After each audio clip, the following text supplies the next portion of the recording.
Hi everybody, welcome to Uplift My Life Today podcast channel. Right now, you are joining us in the Honest Hour series.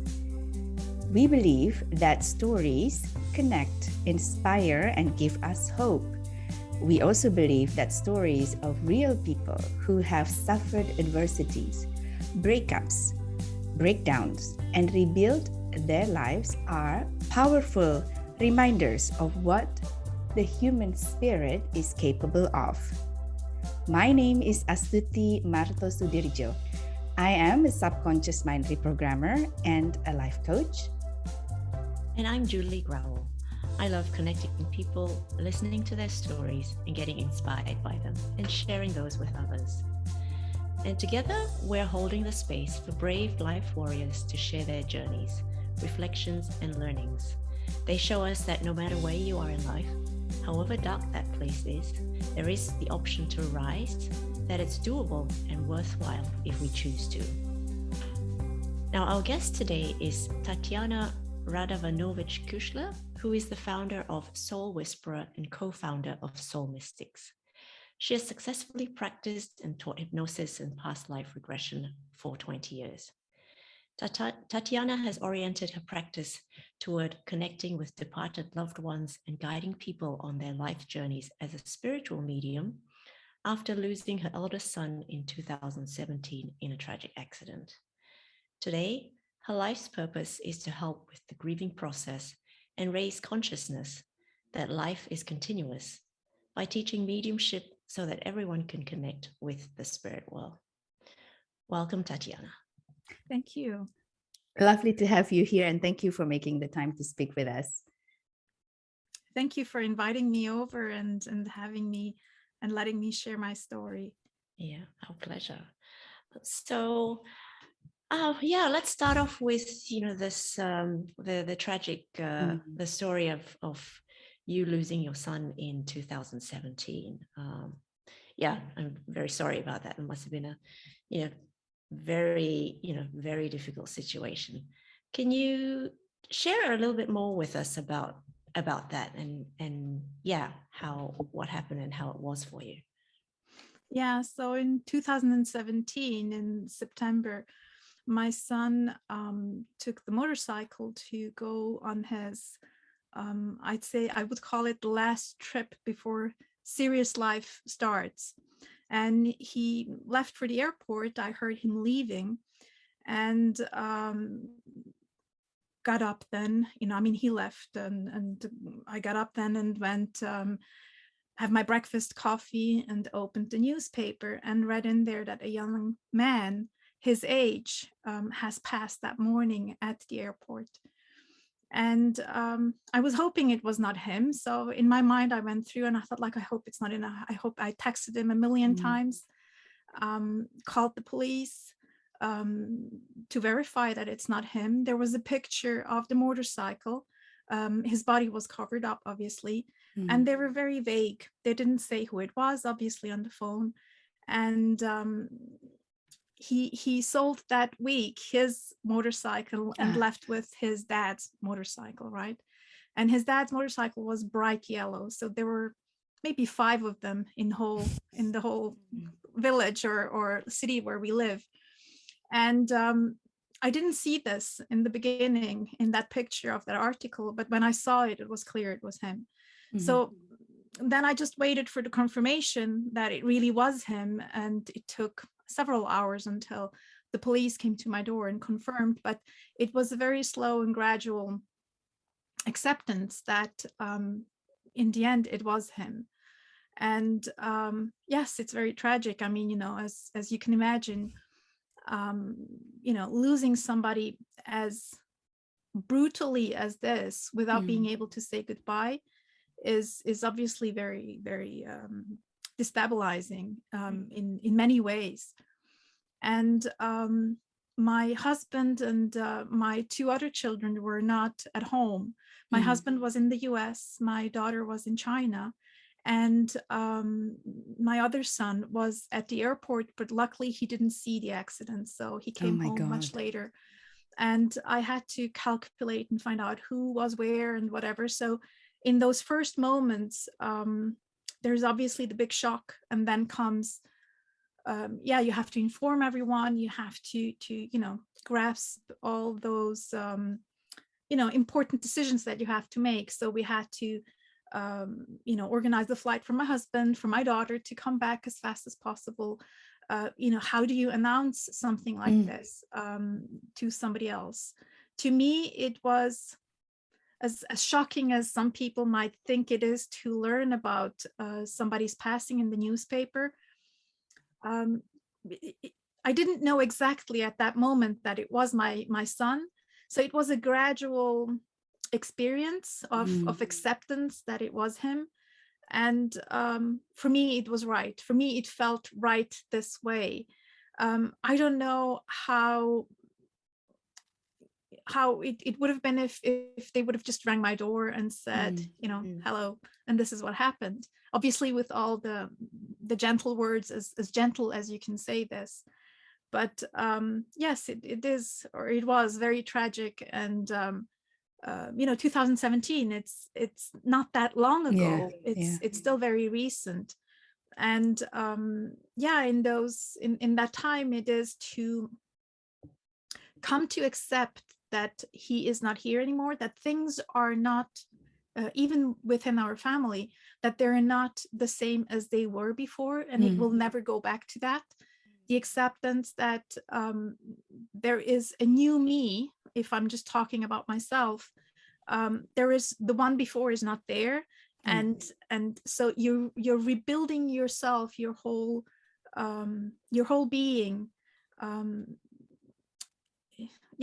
without that person, but then again with him every day at my side. So it's very strange. I don't know how to word it so that somebody else can understand it, how that feels, or how that would be like. I can relate to this, Tatjana, in a way that I never lost a child, but I lost my father very suddenly. So I was about to see him, and all of a sudden the next time I saw him, an hour later, he's passed away already. I understand what you're saying, that you become a different person. You have a different role in the construction of life that it was before, because of the one person physically missing from the ecosystem, if you would. And I understand this change of role, even change of, there is who you were a few minutes before this happened disappeared, and what it was feeling for me, and I wonder if this was the case with you. I even went to this confusion that I put a sentence like, I don't know how to live now. And it's not because I want to die, it's because life is so fundamentally different. And I think that's what you probably shared just now, is it? Yes, of course. I mean, life changes as much as it changes if you invite a new person into your life. So if you have a child, right, and give birth or adopt a child, it changes your whole life. Your life changes also if you get married and or you have a new partner. It also changes, but in the same way it changes when you lose somebody, because the whole I don't know how you call this. The dynamic is different. The dynamic, right? Exactly. The dynamic is different, and you miss that person, and at the same time you miss the old you. So the grieving is not just, and maybe this sounds a bit brutal to many people, but it's not just about losing that person, but it's also losing that life that you had before, that maybe mundane, everyday life that you had, all of a sudden is not that anymore. And you also grieve because you change, the others change as well in the family. So my husband changed, my kids changed, so everything changes. And even people and the relationship with me, if I just talked about myself, and other people, so everything changes. And I believe that grieving is not just about losing the person, but losing, maybe it's not quite right if I say it like this, but losing oneself in this whole story. Yeah. Yeah. And you lose, and obviously, all the expectations and the dreams and the, hopes that were attached to this person or to this, what could have been, right, is all gone. And that you need to come to terms with that and start afresh, or start differently somehow. Exactly. And I believe it's for a lot of people, I mean, as I said, 2017 until now, it's actually very short. Yeah. And I cannot say that I'm not grieving anymore, or the grieving process is over.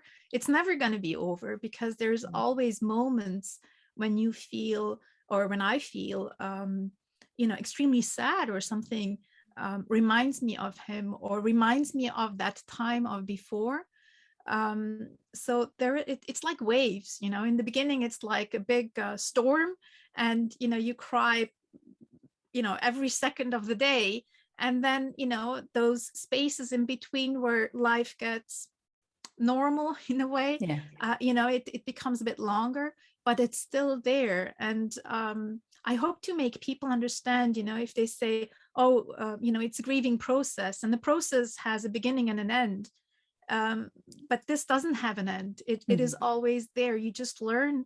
If I say just, it's not to minimize it, but you learn how to live with it, and you learn how to make this horrible experience. I mean, this is how it feels, a part of your being.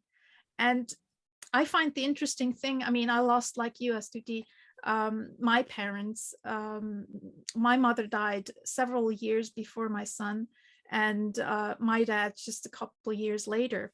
And to me, but that's my personal experience, and everybody is different, the relationship that you have with your loved ones can shape the intensity of the grief, and how close they were to you, how much you have, how much you were able to say to them before they passed. If there was anything open questions, how, things that were not resolved while they were alive, this will all shape the grieving. And to me, to add a notch to it, if it's the children that die, although my son was an adult, he just finished his studies as a lawyer. As I put this, losing a child is not in a logical order of things. And this is what makes it maybe even harder than losing a parent. And I'm not saying that losing a parent is not hard. I'm just saying it's just different. But then again, it all depends of the relationship and the closeness you had with that loved one. Yeah, I relate to you very much, Tatjana. I learned so much from the passing of my father in the way I connected to my mother until she passed away. And I learned this. Thankfully, I didn't have a lot of question mark or anything unsaid to my father, but I took the time between the two of them passed. There were 5 years. I really, really healed my relationship with my mother, because I would love to be able to be much more at peace with my mother, because she has much more emotional connection to me. So I understand this, and you're absolutely right. You are absolutely right about the intensity of the grief, and how we grieve, and what comes up in the grief is very much connected to how we relate to them when they were alive. Absolutely. Exactly. Yeah. How did you manage it all? Let me just say, because you are the mother, so you obviously naturally caring for your other 2 children going through this huge loss, also for losing a brother, being there for your husband, and you, how do you, because mother usually takes care and nurture everybody. So would you mind sharing how that was for you? Yes. It was very strange. I mean, I knew about grieving, as a therapist. I knew about grieving. I knew about how, the process, and maybe all of you are aware of, the 5 stages by Küchler-Ross of grieving, and even when my mom died, it was extremely sad that she left, but I accepted it. It was easier to accept than the passing of my son. And because with my mom's passing, I was in a way alone in our family. Well, not alone. I mean, they all missed her, but I had a closer relationship with her. Maybe that's not true. Maybe my daughter would second that. But everyone is different and grieves in a different way. And here I was. We were all grieving, let's say, equally in a way, but all at different stages. And it was for me extremely important to let everyone, when they were angry, being angry when I wasn't angry. And everyone was maybe feeling better at some point and I felt very low, or the other way around. Mm-hmm. And it's just to accept that everybody goes through that stage or through different stages repetitively. I mean, it's not just one stage and then you're over it and then life could, kind of like, it's not in a linear way, but to let everyone experience it in their own way and still experience it in their own way. So we will still have days where we feel absolutely drained and we don't know why. Mm-hmm. And it could be just life in general, but also that part coming on top of it that reminds us that, well, he's not here anymore and we're still grieving. And looking at them, yes, it felt sometimes like, I'm all alone, and at the same time giving them the space where Mm-hmm. they needed to cry and needed to express in their own way how they were grieving. For me, it was a bit difficult as a therapist, not coming in and doing the therapy. The therapy, yes. And but you recognize even as a therapist you can't, because you're in it yourself. Yeah. So yes, it wasn't easy, I have to admit. But I mean, none of this is easy for anyone who experiences something like this. Yeah. And what was it that sort of helped you to sort of come to terms with it? Yes. If there was any one particular thing. So I've always had a connection with the spirit world, if you want to call it like this. And never really talked about it. Very few people knew about it, but it wasn't something that I knew how to turn on or off. And in therapy sessions, I would use that. So if let's say Astuti would come to see me and then all of a sudden her father would be there, I would, ask her questions about it, but not say, oh, I have your father here and he says so and so. Just lead the therapy session, and in this way very successfully, because I had information that helped me shape this therapy session. And when my son passed, I heard him and we had signs of him, and it was really wonderful in a way. But this was the first time I started doubting that this was real. I thought, no, this is wishful thinking. This is what you want, Tatjana. This is what is logical in a way, And so I went on to read books and afterlife apparitions and mediumship and all that. And through coincidences that are not coincidences, I believe, I was led, probably by my son, not probably, but very surely by my son, to go and sign up with the Arthur Findlay College, where they teach mediums, right? Yeah. And when I signed up, was a class, let's say, that would have happened within 6 months. And I'm very impulsive and do things like, like this, signed up with it. And when the time came to go to Arthur Findlay, I thought, like, what am I going to do there? I mean, come on, Tatjana, what do you expect, And I was looking for something, but I couldn't really say to myself what it was. Of course, I wanted to hear from him. I looked up mediums, but thought, what are they going to tell me? That he loves me?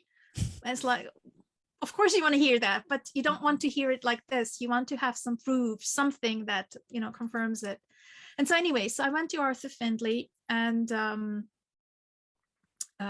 they have like those demonstrations, when they speak to the spirit world, and there is, I don't know, 100 people sitting in this audience and waiting for their loved ones to come through, and there is only 4 mediums up there, so you might have only 4 loved ones coming through, and everybody's hoping it's their loved one coming through. And obviously I was one of them hoping, and my son came through. And this was so extremely healing for me that from that moment onward, I said, well, if I have this ability, if I was able to do this previously in therapy sessions, but hidden, then I shall do this from this point onward very seriously, and learn about it and learn how to connect for other people so that they can have that same healing. Previous to that, I always thought mediumship was for entertainment, to prove that there is something. But now I look at it very, very differently. It is extremely healing. And so I was led to it, and this really helped me. And not only me, it also helped my family members, because I could say, oh, he came through and he said, XYZ. And to many other people, when loved ones come through, it gives something. I mean, obviously it doesn't take away the grief, because it just doesn't, but it gives that comfort that they're here, that they're always beside us, that they love us, obviously. I mean, even though I was afraid of that, that kind of like normal thing, that I knew that he loved me, but yes, they love us and they're here. So that helped me tremendously. And I cannot say that it will help everyone, but to me, that was like the key to healing. Yeah, thank you for sharing that. I just want to share, I relate so much to this somehow, and Julie was kind of part of this process many years ago. After my father died, I remember not long after that, I said to myself, I have to learn to connect to his energy. I really feel like I want to do that. And I went into retreat, and Julie was there. And we stayed for 3 days, 4 days, I can't remember, and was taught some different methods to do it. And I was really, and I remember crying in this retreat when I asked, why are you here? And I said, I want to connect with my father. He just passed away. And then it came through for me through writing, the channel writing. And oh my God, the kind of relief. I didn't stop grieving for him, but I felt so much more stable, because deep down, I know that energy doesn't go anywhere. I mean, it's there, but I didn't really know how to communicate with him. And I understand this feeling, and it was so healing, because the kind of messages come from him is really, take care first of yourself, because I was trying to take care of my mother who was grieving, and he kept on saying, like, I see you trying to take care of your mother, but you also need to take care of you. Don't worry about what people say, you're not caring enough or whatever. And that was such a healing feeling. And I shared this with my siblings, and I think it touched them also. And also certainly with my mother, I think there was a relief in the family, like, he's here, but he's not physically here. And it helped us to go through the grief, for sure. Yes. And I didn't know this was called mediumship, by the way. At the time, it was not at all something that I'm familiar with. I just wanted to connect with my father. That was my main response to the situation, basically. So thank you for sharing that. Yeah, go ahead. Sorry, I was going to say, and just maybe being a devil's advocate here, or what about, I mean, do you need to be a believer in spirits in the other world or whatever, or what about because I'm sure there are also, a lot of people who are sort of say, well, you're channeling what you want to hear, through your writing or whatever it is. How do you know for sure it's this person and not just you channeling what it is you want to know? I agree. So as a medium, like we usually say, to connect to your own loved ones is not as easy as connecting to other people's loved ones. And to some it's called evidential mediumship. So you bring evidence forward that only in this example, let's say Astuti and her father would know. And you describe the person. Some people say, well, we're reading, as a medium, we're reading in the energy field of the person. And yes, this can happen. So if, let's say, Astuti would really, really want to hear from her dad, I could read that in her energy field and everything she knows about him.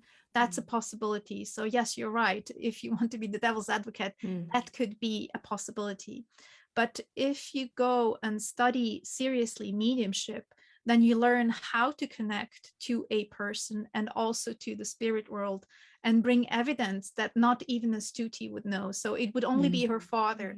And it's obviously not in every reading, but in some readings you bring forward information that only the father knew. So he would say, go look in this book, and you will find so-and-so. And the people go, I don't know that we have that book. And then they go and find it and look in there and find something that is evidential and true. So this is a way of proving it. Believing or not believing, well, that's really a hard one. And this is where scientists maybe rub their heads and don't know exactly how to take or how to take it. The thing is that if you come to see me in a session and you're completely closed off and you try to test me, then I will obviously also be affected in the mediumship, and I can connect, but it might be a bit harder, and I have to really, really work for it. So it's best to keep an open mind. In certain ways, you can be so, or some people can be so hard on the information that is given. So if, let's say, I say, that person was a man and a close family member, and then it was an uncle, and you consider an uncle not a close family member, then they say, well, no, she was off. So it depends how, because we're all humans. Mediums are humans, and we have our experiences, and we, translate sometimes all this information in a different way that is not 100% right. Yeah. And one of my teachers says, if you're 100% right as a medium, then there is something wrong. Then you have looked it up somewhere. Then there is something fishy about it. So a good medium gets 75 to 80% of their readings right. And everything that is above, apparently. I'd love to be 100% right, but it's something very, you can hardly achieve because we're humans and because we don't know everything, but also the sitter, the person that is the client in a reading, they sometimes forget too. Figure that somebody read for my son and well, for me, but had my son, and she said, oh, there is a white dog. And I'm like, we never had a white dog, and left it off at that. And then came home, and there is a picture with my son and a white dog that we had for maybe 2 or 3 months. And so you see, this is like evidential mediumship, where you walk away and you go like, no, that's completely wrong. And in the end, you find out, no, actually, it's true. And I forgot it. And, I had to call back the medium and say, look, you were right. There was a white dog. Amazing. Yeah. So if I to summarize how the experience of facing the grief and the loss of your son has actually brought you brought you into this path of, one is mediumship and one is helping people to grieve, which are two different things, but in a way is connected. Is that right, Tatjana? Exactly. Yes, this is 100% right. And I have to, maybe not every day, but very often I'm thinking about it, and because I absolutely did not want to go that path. Right. Really, absolutely not. Okay. Even though I had, when I was teaching, or when I was, teaching hypnosis or past life regression therapy, and I would receive information from the spirit world, and my students would go like, but how did you know that? And I would just say, oh, it was just intuition, or I would just brush it off as something. And they were like scratching their heads like, but this is really strange. I just didn't want to. I just thought, no, I have to stay a little bit scientific, if you can call it scientific, not go off into too much of this woo-woo stuff. And yeah, I absolutely didn't want to. And my son's death brought me onto that path of mediumship and allowed me to discover the healing part of it. I would have never, I believe, gone that path, even though there were several, those posts where it goes like, go this way. Yeah.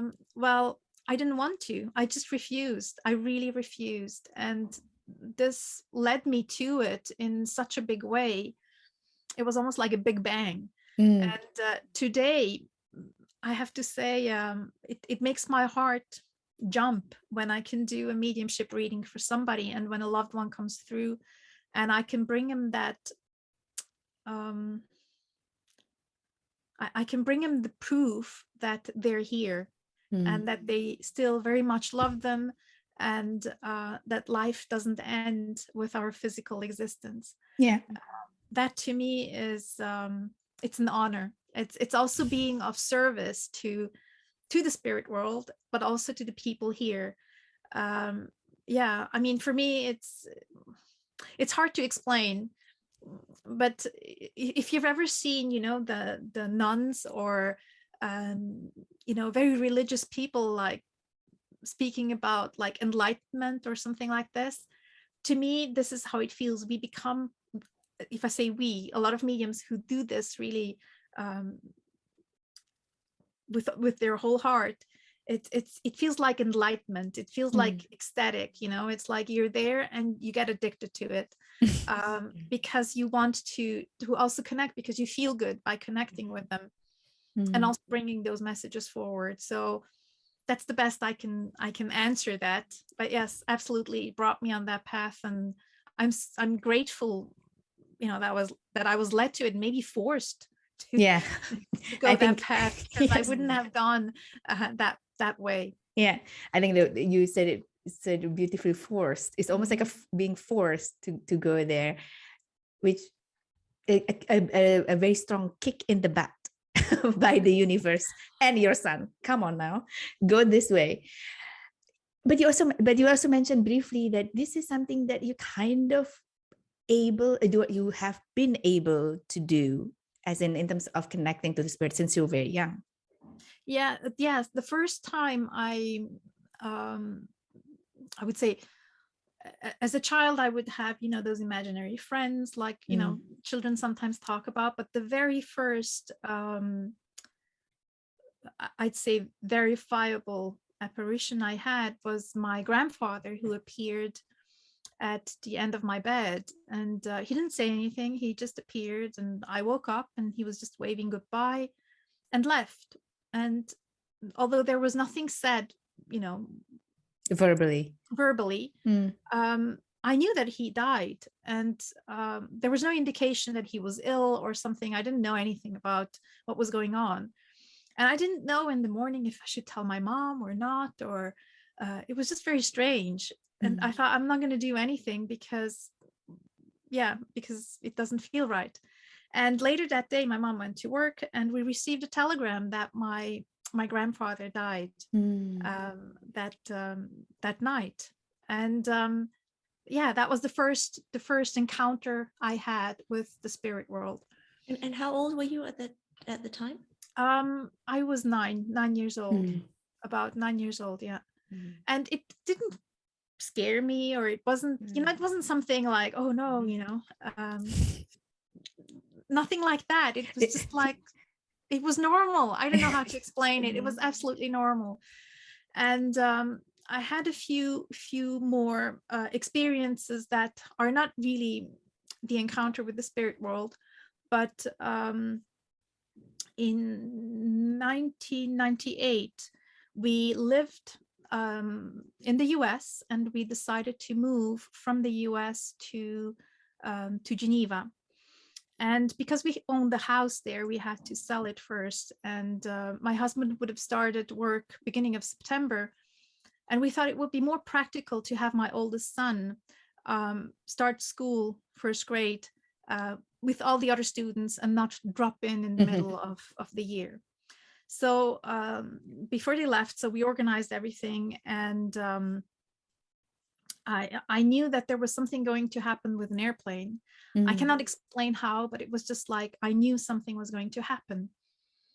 And when my husband said, okay, so they booked a flight with, I can't remember which company, I don't want to say, but anyway, with a company, I said, no, you're not going to take that one. It has to be Swiss Air. At that time, it was Swiss Air, right? And his company was like, are you crazy? This is like the most super expensive. Yeah, exactly. But in my mind, so I went into my mind and I thought, this is the safest company on earth that never ever had a crash until then. And so my husband's company said, no way, this is too expensive. And I just said, well, if if this is not possible, then they will not go. They will either walk, swim, by boat, by train, I don't care how, but not flying. Yes. This is the only one. So anyway, so we managed to get a flight with Swiss Air, or they managed to. And when they left, I cried and cried and cried. And my husband already knew this is all very strange. She insists on Swiss Air. She's crying. Where he left, like, I don't know, maybe out of a month, he was away for 2 or 3 weeks, flying off to different places. I never shed a tear. So this was extremely strange. So they left, and at the time Titanic came out, the movie on DVD. DVD, yeah.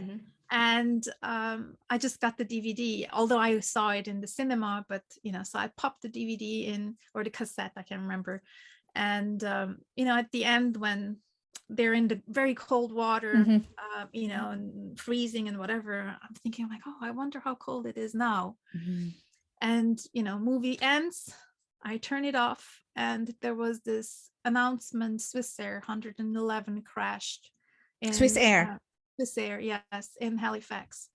Now, we agreed with my husband when he arrives, because this was the time when mobile phones were just coming out. Not everyone had one. He didn't have a phone to call, or of course he could have, but we just agreed, okay, when you go to work on Monday, you call me and just confirm that you arrived and everything is safe.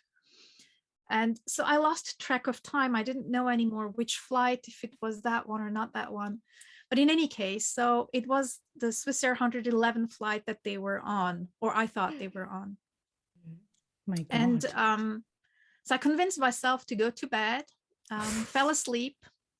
And I thought, before I fell asleep, I thought, okay, so if they call me at 3 o'clock in the morning, it would be 9 o'clock, at 3 o'clock in the morning, it would be 9 o'clock in the morning in Europe, Geneva.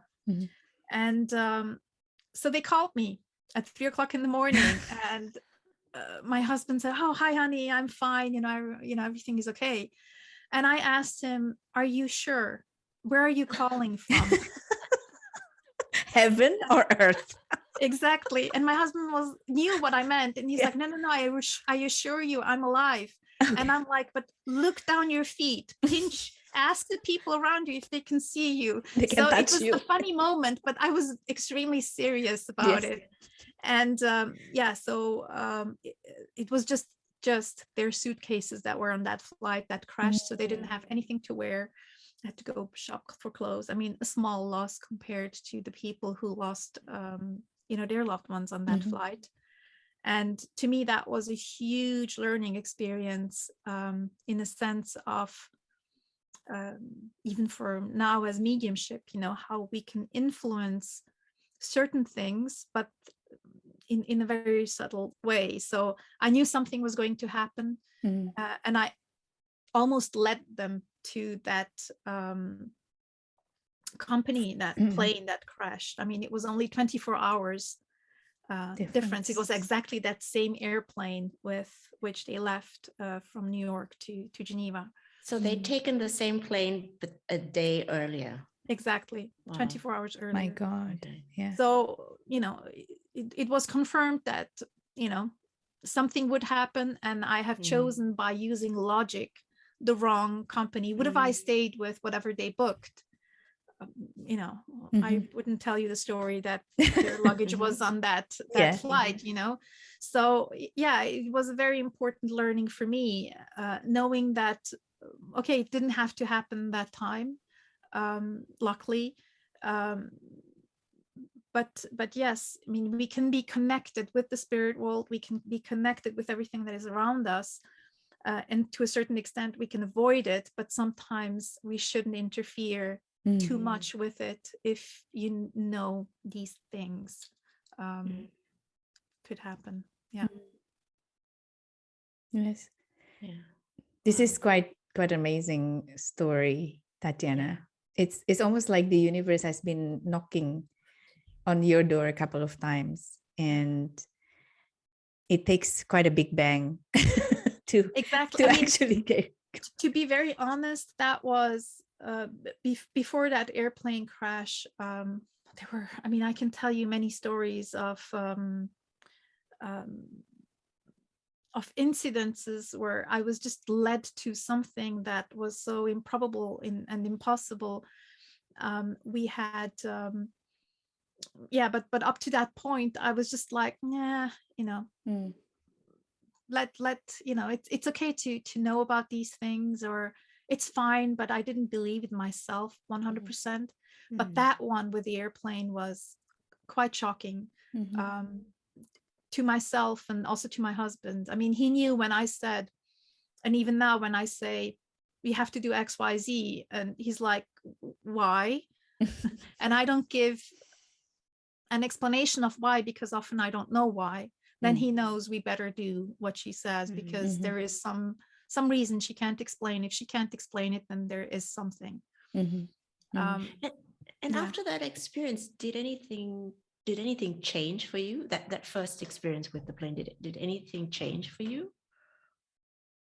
I mean, the perceptions or everything that I tried to suppress up until that point became stronger.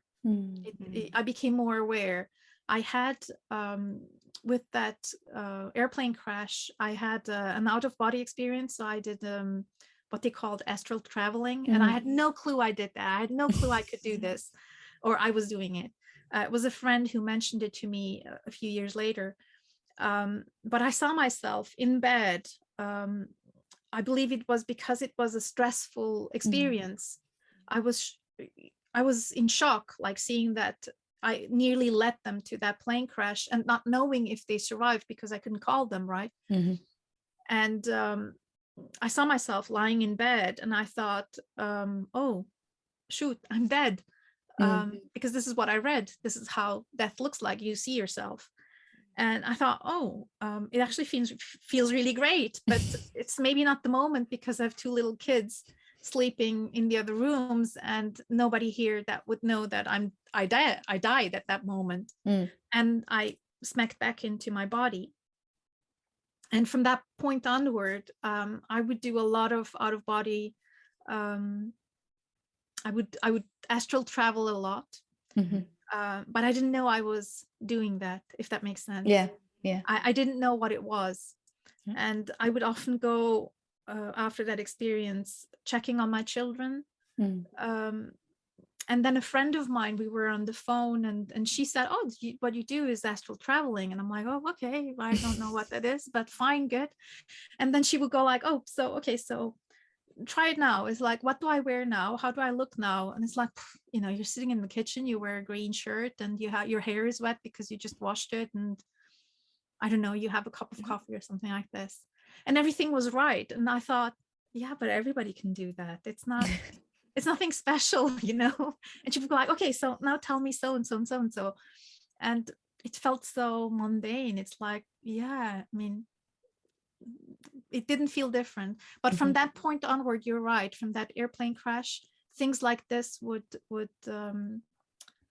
develop really fast. And this is when I went into hypnotherapy and past life regression therapy, because I thought, how can I put this to use in a therapeutic way, not in a woo way.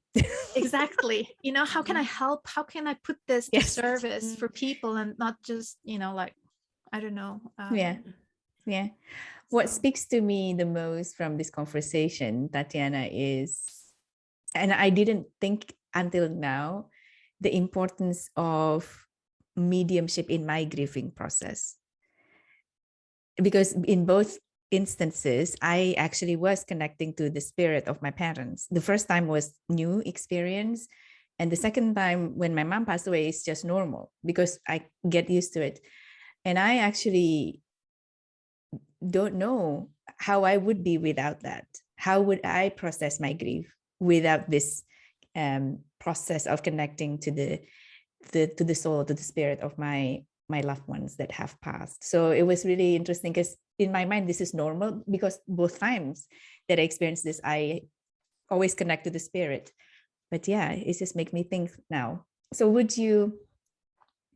so for example, if you were to reflect a little bit about your grieving, healing from grieving, and I completely agree with you. You don't stop. You just learn to live with it, and it gets easier every day. Sometimes not, but most times it's with time and healing. It's actually getting easier. If you were to share your reflection about healing from grieving to the people that losing their loved ones. That's one. And the other one would be the people who are supporting people who is just losing your loved one. So in your case, your friends probably who is supporting you going through the grief of losing your son. What would you say to them? I can say what helped me the most, and I really have to also point out, up until I lost my son, you have those preconceived ideas what could help. You don't know what to say, you don't know how to handle things, you don't know because you didn't experience it. So now, having sat on this extreme line of really having lost anything, the support basically, what helped me the most is people who were, even if they didn't say like my condolences or all that, in the end, that you don't even hear that, right? But what was is people who took into their hands, who brought me in the first instances after I lost my son, who just brought food and said, look here, I have some beans and some rice, for you to eat. I didn't feel hungry, but it was a gesture that helped a lot. It took things off my mind of needing to make something because somebody in our family could be hungry. Yeah. Taking things into, not asking, oh, please tell me, if you need something, call me. When you're grieving, you don't know what you need. You don't know where to go. You don't know, it's almost like a little kid. You just don't know. So it's like, okay, so if you as a person see somebody who lost some, a very dear person, go there and take into your hands, like, okay, so maybe organizing the funeral, taking bills, are the bills paid? Come on, I will help you to organize that. Not paying the bills for them, okay, but taking things into hands to take that burden, if you want, that normal everyday burden off their shoulders, is what helped me the most. And in the long process it's to be there. And most people, when you lose somebody, they're there when the person dies. And once that funeral is over, everybody just disappears and nobody's there anymore. Everybody just leaves. And although that is nice to have that time for oneself, it would also be nice, to check in a month or so later, just to ask, how are you doing now, and not just asking, passing by, inviting them for coffee or for dinner or something like this. I believe that's very important. And the other thing that I think is extremely important is not avoiding mentioning the person who passed. Often people just are afraid that, you will bring back, the bad memory of losing somebody, where this is so important. I cannot stress this enough. The more you speak about that person that has passed, the better, I don't know how to formulate it, but you as a grieving person, they're still there. and you can still talk about them, and you can still talk even about loss and about how what a good person it was, or even if they were not so good, well, whatever it is, but talk about them. This is super important. Don't avoid conversations about their loved ones, not just how are you feeling today, but oh, do you remember how he knocked over, I don't know, a cup of coffee and we still have the stain here, or something like this, because that's very, very important. And with our family life, isn't it? Or acknowledging, they were here, that's rather than pretending the person didn't exist. Exactly. And in our family, they were avoiding in the beginning speaking about their brother or my son. And I would just sometimes go like, oh, do you remember when he did this and this? Oh, I just thought about so and so. And it obviously brings up emotions of how you remember, but the more you do it, the more it becomes part of your life. So this was before, this is now, but this is still a memory that is still alive. And I believe in mediumship it's the same. We talk about what they were like when they were alive, and this is what brings them alive for that very short moment. And you forget. I mean, you go through life and you forget certain things. And maybe we always think only about the negative part, but I think it's also important to think about all the good stuff. There were happy times for sure. It's not always, black and dark and sad. So so I think this is the most important parts, talking about them as often as you can. Yeah. You mentioned something that your son is still with you every day, is earlier. So how does he interact with you these days? Well, I mean, if I think of him, just before starting this interview, I thought, you'll be here, right? Yes, exactly. Come in. And I mean, it's in a way it's silly because I know he's here. I don't have to, invite him in or anything. When I teach mediumship, for example, he will be here for the others and help them to get information. And with his personality, the way how he was, he also brings in people who lost somebody, like, so basically he brings them to my website, or in a very I'd say odd way, he brings them to me. He's the advocate on the other side. And what is very interesting also, so between mediums we have like our specialties. So I'm in a way specialized for mothers who lost their children. So there's kind of like a networking going up in the spirit world. It's like, oh, she lost somebody, she might have that understanding of how to go about and how to talk about it. And so so he's here to help me with this. And obviously just the relationship that I assume anyone has, that I know anyone has with a loved one, when you go like, oh, I wish you would be here to see so and so, or what would you say if let's say you want to move, or you want to sell a house or buy a house, like I'm in the process of doing right now. Where would you move? Do you think this would be okay, or can you lead me to that place that is good or is meant to be? So this is how he is involved in my daily life. But there's also moments when he's not here, and that's okay too, because he's probably also busy processing something. Yeah. It's lovely that that you have that connection and are able to continue that in the spirit world. It's definitely different than when he was here. And this is maybe also for the people who listen or who watch.